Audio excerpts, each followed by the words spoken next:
Hello, आपका स्वागत है मेरे इस चैनल में। ये जो बोर्ड देख रहे हैं, ये आपका बोर्ड मैं ये इसलिए बनाया हूँ। ये जो बोर्ड है, इससे मैं बिजली को बचाने के लिए बनाया हूँ। जैसे कि आप जानते हैं कि इन्वर्टर हर घर में अब इन्वर्टर का यूज होने लगा है। Square wave inverter, sine wave inverter का यूज होता है। तो इन्वर्टर जो है वो हमारा बैटरा को चार्ज करता है। अब आप जानते हैं कि कोई भी इन्वर्टर जो है, स्क्वायर वेव इन्वर्टर या फिर साइन वेव इन्वर्टर, वो आपका बैटरी को जो है वो फुल करता है चार्ज। तो आपको शो करता है कि आपका बैटरी जो है वो फुल चार्ज हो चुका है। बट फुल चार्ज जो है वो 80% से 90% जब होता है बैटरी चार्ज, तो वो आपको फुल चार्ज शो कर देता है। बट उसको होता है क्या कि 100% चार्ज करने में आपका इन्वर्टर जो है वो कम से कम 3 घंटे का वक्त फुल चार्ज होने के बाद भी ले लेता है। जिससे आपका एम्पियर देखते होंगे कि आपका एम्पियर जो है वो 20 एम्पियर 15 एम्पियर से आपका इन्वर्टर जो है आपका बैटरा को चार्ज कर सकता है। आपका बैटरा है 10 100 एम्पियर का, 120 एम्पियर, 150, 65 एम्पियर, 180 एम्पियर, 200 एम्पियर या फिर 220 एम्पियर का बैटरा का यूज करते हैं। अभी 1 केवीए का इन्वर्टर का यूज कर सकते हैं, उसमें 1400 वीए का भी इन्वर्टर यूज करते हैं। तो उसी सिचुएशन में होता क्या है कि आपका इन्वर्टर जो है वो बैटरा को फुल चार्ज करता है। तो फुल चार्ज करने के बाद आपका 80 से 90% जब बैटरा आपका चार्ज हो जाता है तो आपका इन्वर्टर जो है वो फुल चार्ज बताता है। बट वो क्या होता है कि आपका 20 एम्पियर 15 एम्पियर से जब आपका बैटरा को चार्ज करता है तो वो फुल चार्ज होने के बाद वो 5 एम्पियर या फिर 4 एम्पियर पर चला आता है। जब वो 100% तक आपको बैटरा को जब चार्ज करेगा तो उसमें आपको 3 घंटे का वक्त वो और ले लेता है। तो वैसे सिचुएशन में आपका बिजली बिल जो है वो आपका बढ़ता चला जाएगा। तो कुछ एम्पियर कम भी लेता है। बट आप अगर चाहते हैं कि जैसे कि देखते हैं कि टाउन में 24 घंटे लाइन उपलब्ध रहते हैं, तो उस सिचुएशन में आप क्या जानते हैं कि इन्वर्टर को मैं जब लाइन इनपुट दे रहा हूं तो उसमें क्या होता है कि बैटरा जब चार्ज हो गया, फुल चार्ज हो गया, तो वो कुछ ले नहीं रहा है। आप यहाँ जानते हैं कि आपका मीटर जो है वो डिजिटल मीटर हो चुका है। डिजिटल मीटर में होता क्या है कि आपका इंडिकेटर भी अगर जल रहा है तो उस सिचुएशन में आपका बिजली बिल वो भी कुछ ना कुछ उठा देता है। तो ऐसे सिचुएशन में अगर आप बिजली बिल कम करना चाहते हैं तो इस तरह के बोर्ड का आप यूज करेंगे तो आपका जो है बिजली बिल काफ़ी हद तक कम हो जाएगा। उसमें आप देखेंगे क्या कि ये जो स्विच देख रहे हैं, यहाँ पर मैं 3 डीपीडीटी स्विच का यूज किया हूँ। यहाँ आपको देखने को मिल जाएगा 2 एमसीबी है, 1 इंडिकेटर है और यहाँ पर 2 सॉकेट, इस तरह से 4 सॉकेट का यूज किया हूँ। इन दोनों में मैं एक एक स्विच दिया हूँ। ये सॉकेट के लिए इस स्विच का यूज किया हूँ, ये सॉकेट के लिए ये स्विच का यूज किया हूँ। ये डायरेक्ट है, ये भी डायरेक्ट है। ये इन्वर्टर से कनेक्ट है, ये मेन डायरेक्ट लाइन से कनेक्ट है। यहाँ आपको देखने को मिलेगा 3 जो डीपीडीटी स्विच है, एक इन्वर्टर के लिए है, एक आपका इन्वर्टर लाइन इन कराने के लिए है और एक डायरेक्ट लाइन से ये कनेक्ट हो जाएगा। इसका काम ये है। ये जो है स्टेबलाइजर में लाइन इनपुट देने के लिए है। अब यहाँ आप देखेंगे कि इस तरह से मैं कनेक्शन इसका किया हूँ, वो मैं आपको दिखाऊंगा। तो इस तरह से मैं इस बोर्ड को बनाया हूँ ताकि बिजली बिल जो है वो कम हो सके। इन्वर्टर बैटरा में आप देखेंगे क्या कि आपका बैटरा जो है वो आपका डिस्चार्ज होता है। तो उस सिचुएशन में जब आपका बैटरा डिस्चार्ज होता है तो वो क्या होता है कि आपका बैटरा जो है वो 20% को पावर को कंज्यूम करके आपका इन्वर्टर रखता है। वो फुल्ली डिस्चार्ज नहीं करता है इन्वर्टर। तो उस सिचुएशन में क्या होता है कि आपका अगर बैटरा, कभी कभी आप देखते होंगे कि लाइन आपके पास नहीं आ रहा है कोई कारण से, तो आप उसमें डीसी फैन लगा करके या फिर कोई और भी उपकरण का यूज करके बैटरा को बहुत ही डिस्चार्ज कर देते हैं। तो उस सिचुएशन में आपका इन्वर्टर जो है वो डिजिटल इन्वर्टर है, वो आपका बैटरा को चार्ज नहीं करेगा। तो उस सिचुएशन में अलग से आपको चार्जर से वो बैटरा को चार्ज करना होता है। तो उस सिचुएशन में क्या होता है कि अगर आपका इन्वर्टर जो है बैटरा को फुल्ली डिस्चार्ज होकर चार्ज करता है तो काफ़ी मशक्क़तें उठानी पड़ती है इन्वर्टर को, जिसमें आपका एम्पियर काफ़ी हद तक ज़्यादा लेता है। तो उस सिचुएशन में आपका बिजली बिल भी काफ़ी हद तक बढ़ जाता है। तो उस सिचुएशन में आप देखते हैं कि आपका इन्वर्टर जो है वो काफ़ी घंटे में आपका बैटरा को चार्ज करेगा और आपका बैटरा जो है 80 से 90% होता है तो आपको फुल चार्ज कर देता है और 100% होने में 3 घंटे का वक्त और लेता है। तो आप चाहेंगे कि आपका बैटरा फुल चार्ज हो चुका है तो उसे आप यहाँ से ऑफ कर देंगे। और ये जो आप देख रहे हैं ये इन्वर्टर से मैं कनेक्ट करके रखा हूँ। इसका आउटपुट जो निकल रहा था इन्वर्टर लाइन भी और इसमें से लाइन भी आउटपुट जो निकलेगा, अगर मैं इसे अप में करके रखूँगा तो ये डायरेक्ट लाइन से सप्लाई से अटैच हो जाएगा, ये इन्वर्टर से कोई कनेक्ट नहीं रहेगा। इस तरह से ये ऑफ हो जाएगा। अब ये देख रहे हैं कि ये नीचे आ चुका है, ये सिर्फ एक बार ऊपर जाएगा एक बार नीचे आएगा, अप या डाउन ही हो सकता है।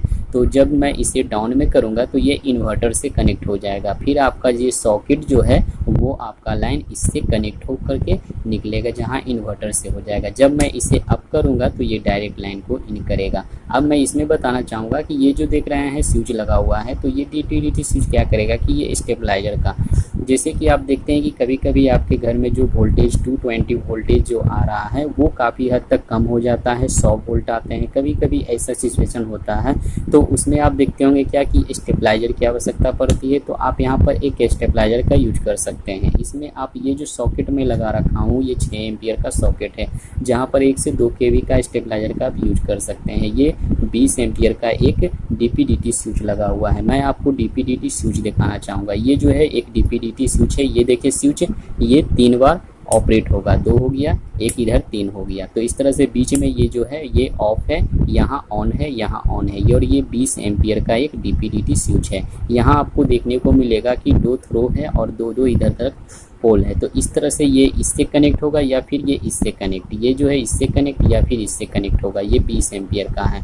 अगर आप चाहेंगे कि सिर्फ एक ही कनेक्शन मैं इससे निकालूं तो इसे 20 से 40 एम्पियर भी आप इसे बना सकते हैं, क्योंकि इस तरह का एक साइड का अगर कनेक्शन है तो वो आपका 20 एम्पियर का है, इधर भी जो है आपका 20 एम्पियर का है। अगर आप चाहते हैं कि एक ही वायर का कनेक्शन मैं दोनों से कर लूँ तो ये आपका 40 एम्पियर का भी वर्क करेगा।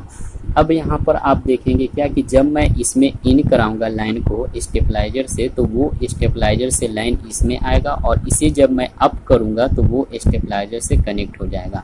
अब आप देखेंगे कि इससे कैसे कनेक्ट होगा। जो है इसका न्यूट्रल है, ये आपका फेज है, और यहाँ जो है आपका अर्थ का है। तो बट मैं यहाँ पर अर्थ का यूज नहीं कर रहा हूँ, उसकी मुझे कोई आवश्यकता नहीं पड़ा था।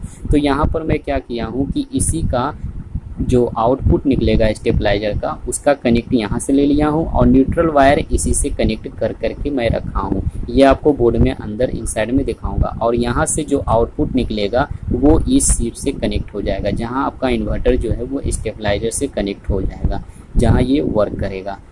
और ये जो है इसे मैं ऑफ भी कर सकता हूँ और इसे लाइन भी इन करा दूंगा, तो ये डायरेक्ट कनेक्ट हो गया, फिर आपका इससे कनेक्ट हो जाए। ठीक है, इस तरह से जब ये ऑफ है इसे जब मैं नीचे करूँगा तो इसमें लाइन जो है इनपुट हो जाएगा इस सिचुएशन में, और इसे अप कर देना है। तो इसमें क्या होगा कि आपका इससे कनेक्ट हो जाएगा, आपका स्टेबलाइजर से सारा कनेक्ट भी हो जाएगा, और यहाँ आपका इन्वर्टर बैटरी भी स्टेबलाइजर से चार्ज होगा।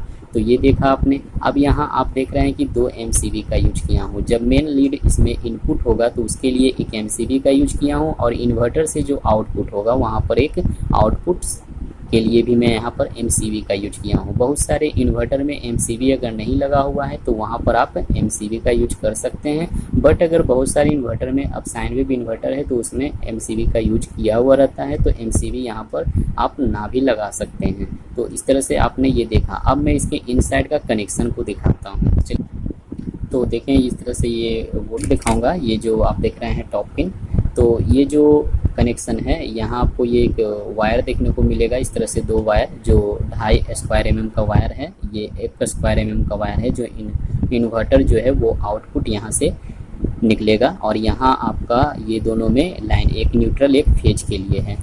तो यहाँ आप देखेंगे क्या कि 2 MCB का यूज है, यहाँ 2 सॉकेट का यूज है। अब यहाँ आप देख रहे हैं कि ये जो सॉकेट है इसमें डायरेक्ट लाइन इनपुट हो चुका है, और यहाँ जो वायर है ये MCB से होकर के आया है। ये देख रहे हैं कि इस MCB से कनेक्ट है, और यहाँ जो है वो डायरेक्ट MCB में इनपुट हो चुका है लाइन, ये फेज लाइन है, और यहाँ जो है वो भी फेज है, और ये न्यूट्रल है। तो इस न्यूट्रल वायर का कनेक्शन ये सॉकेट से हो रखा है। ये देख सकते हैं इस सॉकेट में नेगेटिव, यहाँ पर जो आप देख रहे हैं ये न्यूट्रल का वायर है, यहाँ कनेक्ट हो चुका है, और ये जो देख रहे हैं ये आपका इन्वर्टर से कनेक्ट हो चुका है। ये देख रहे हैं ये फेज का वायर यहाँ कनेक्ट हो चुका है, और यहाँ देख पाएंगे कि ये दोनों DPDT स्विच का मैं दोनों से कनेक्ट कर रखा हूँ। तो इस तरह से ये 40 एम्पियर का लोड बन चुका है।